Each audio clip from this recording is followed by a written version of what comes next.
We set out to prove a concept. We've done it.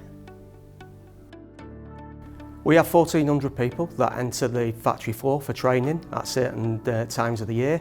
We're looking for a more efficient way, a speedy way of making us more efficient, and we believe Hololens will do that. It'll deliver that. People should use AR learning because it takes that factory floor environment into the classroom, and it helps prevent with cross-contamination and the process it takes to get into the factory, and obviously it helps with efficiency because we're not slowing down any of the processes.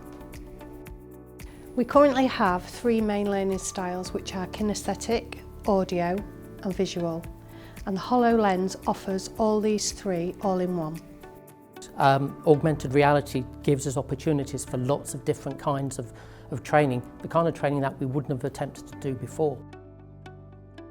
My involvement with this project was to oversee the content creation for the Hololens, so we had to film certain scenes in this exact studio to then pass to our developers to put inside the Hololens glasses. We'd like to thank Seafish and Sea Chill. Without them we couldn't have accomplished this project.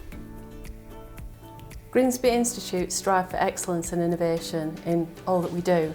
It's important for us to build visual representations for students to be immersed in new environments with new equipment, new resources, so they can get a hands-on feel of what they are learning rather than learning from a book. Using AR, it just makes sense to us. It's the latest technology, the one that's having the most impact on education at the moment.